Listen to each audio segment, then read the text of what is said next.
Welcome back or welcome to the Route to Write YouTube channel. If you're new here, you can find plenty of writing tips, school assignment help, how-to videos, and general writing content to support you as a writer. Now maybe you came across this video because you're finding compare and contrast paragraphs quite challenging. Well, the good news is that you can write a compare and contrast paragraph with a very simple structure that's easy to memorize and useful no matter what the topic is. In this video, we'll review the structure of a compare and contrast paragraph.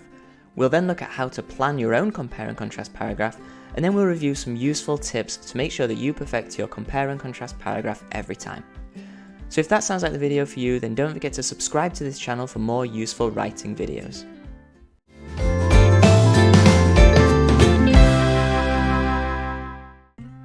Let's just begin by making sure we all know what a compare and contrast paragraph is.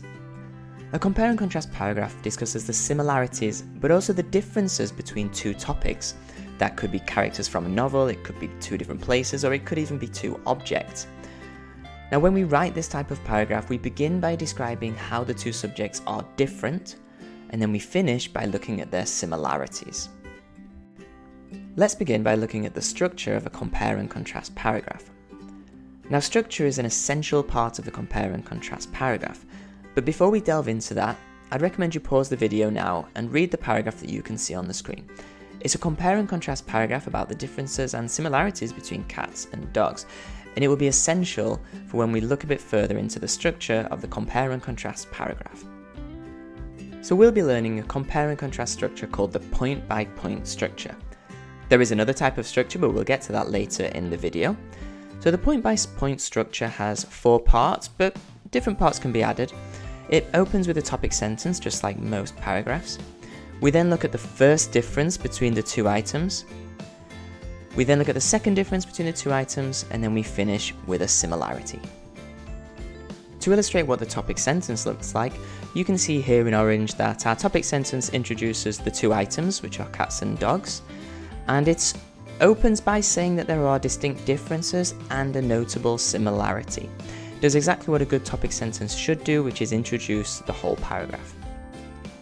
Next we have the first difference between cats and dogs, and you'll notice that that difference is introduced at the beginning. It says that the main difference is the level of dependence on human interaction.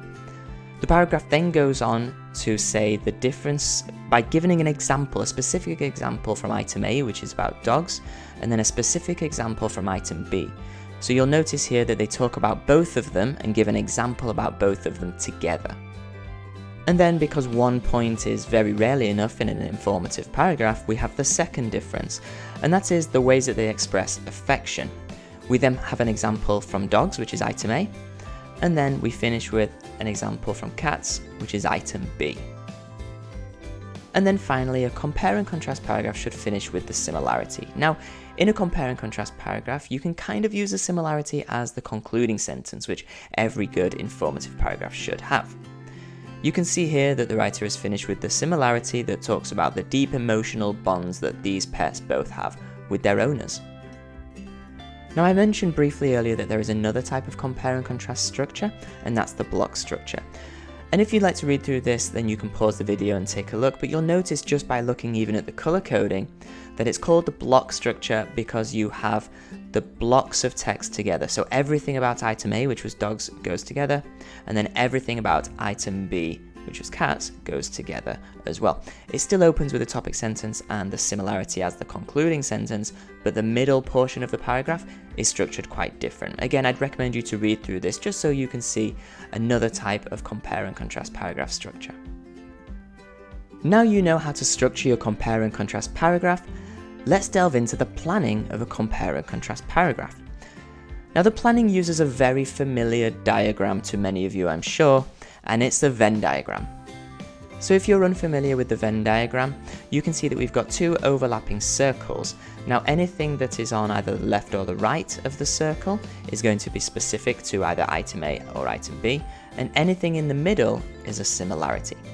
So before we go ahead and add any details to our Venn diagram, first of all, we'll add our two items. So that's item A, dogs, and item B, cats. Now what I like to do next with a Venn diagram is add the two categories of differences that we're looking at. This is going to help us make sure that our differences are comparable, but it's not an essential step. So I've gone ahead and added human interaction and affection because I know that those are the two types of differences we'll be looking at. Now we can go ahead and add some differences to our Venn diagram. So I know that in terms of human interaction, dogs seek attention and play and they need regular walks, whereas cats enjoy time alone and they're more independent. Now the second category was affection, so we know that dogs show love more openly and frequently, whereas cats show affection selectively and don't always interact with humans. Now a compare and contrast paragraph can have more than 2 differences, you could equally have 3. But now that we've got our differences, let's go ahead and add our similarity. If you remember from the paragraph, we talked about how both dogs and cats form deep bonds with humans and become members of the family, so we'll go ahead and add that into the middle of our Venn diagram. So with all of these notes on a Venn diagram, you'd be ready to go ahead and write a compare and contrast paragraph. So hopefully you can see how this could be applied to any topic of your choice. So now you know all about the structure and the planning, let's go over some tips. So the first bonus tip is to focus on the structure. Whether you use the point by point or the block structure, choose one and stick to it. It's essential with a compare and contrast paragraph because if not, it can become really messy and disorganized and just difficult for the reader to understand. Now the second bonus tip is going to make sure that your paragraph flows well. You should use transition words like on the other hand, however, whereas, or similarly to introduce your new sentences or new points to make sure your readers can follow along easily.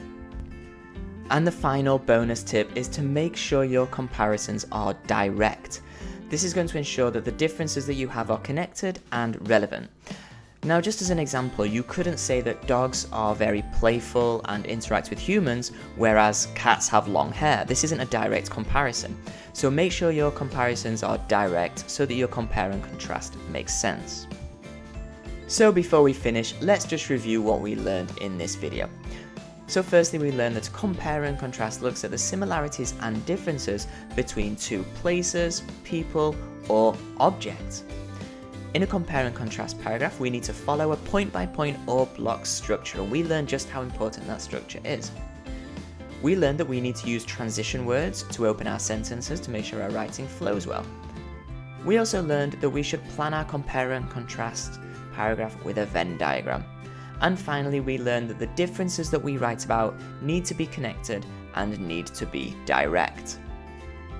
So hopefully you found this video useful and you're ready now to go ahead and write your own compare and contrast paragraphs about any topic that you like. Now if you did find it useful, don't forget to subscribe to this channel. You'll find plenty of writing tips, school assignment help, how-to videos, and just general writing content to make you a better writer. So we'll see you in the next video.